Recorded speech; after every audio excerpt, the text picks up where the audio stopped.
When we see the map of Iceland, some may think all this volcanic system we see drawn in a line, connected together, may all actually point to a fact for them that these are all connected together. Like something now that is promoted as a supervolcano in Campi Flegrei of Italy, near the town of the Napoli. We are seeing a cult forming around this and actually promoting every day that such a thing is going to happen, a big magma chamber, all connected together, they will erupt. In America, we may have such a thing with the,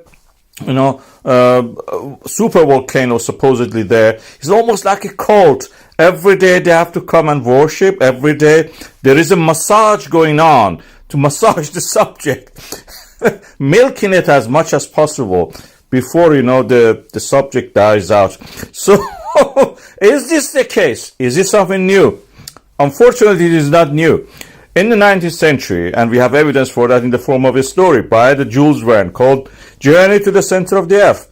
Probably based on the journeys to the actually magma chambers, some of the pipes and tubes, shafts going down in the Iceland. You could actually think in that, are they all connected? If you go down in Iceland in one of these channels and pipes, you may end up all the way to the Italy and be out from the Stromboli, for example. So when an average person like that saw the rocks containing fossils, it came logically to their mind that also dinosaurs live in the rocks, under the rocks, inside the earth, solid earth.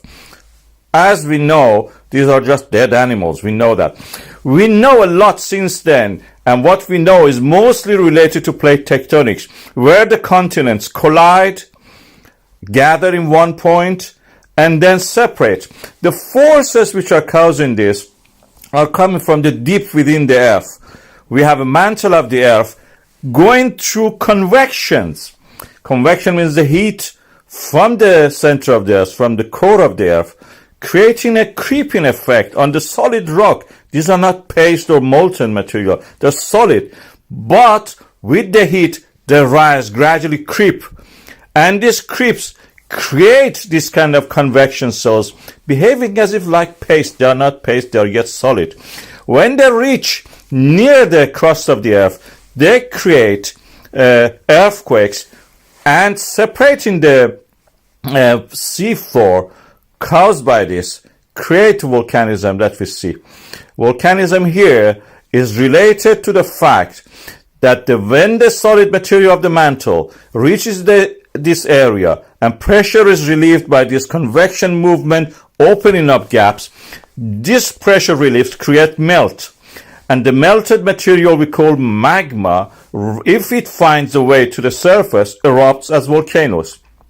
Volcanoes which may be in a very explosive way, like what we know, for example, in some situations, or it may just be something gentle like what we see in the Iceland at the moment in the Reykjanes. They are like a zipper. They move along as the cracks open up due to the different texture and due to the fact that different rocks behave differently by the shape of the cracks, all the geometry of them, impurities in them, the location, everything can affect them. The rate of the expansion and the movement of these cracks and the eruptions followed by that may vary.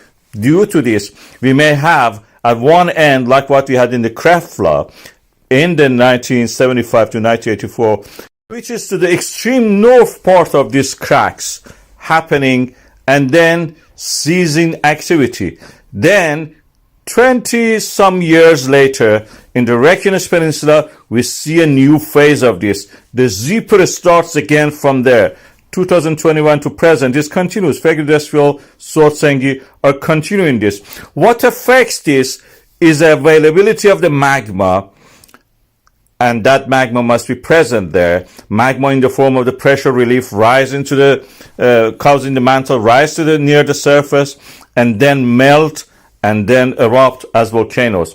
And also the mechanical properties of the lithosphere or the earth crust in that location. Most of these eruptions happen actually in the Eurasian part of this plate margin in the Reykjanes Peninsula. That is interesting observation. So we have to learn still a lot about this. This is not 20 or 30 year cycle. This is one of the things that you can put forward.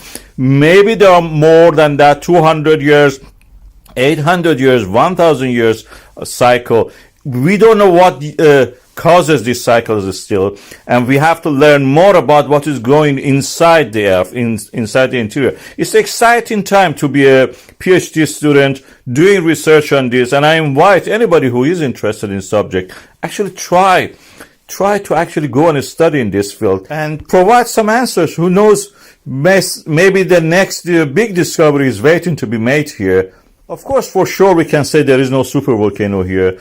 Not all the volcanoes will erupt in this area together, but there is a zipper action, and we have to find the cycle of the opening and closing of this zipper. And to discover the cycle and the period of these recurring volcanic eruptions in this area, and also we may help us with the other supervolcano suspects.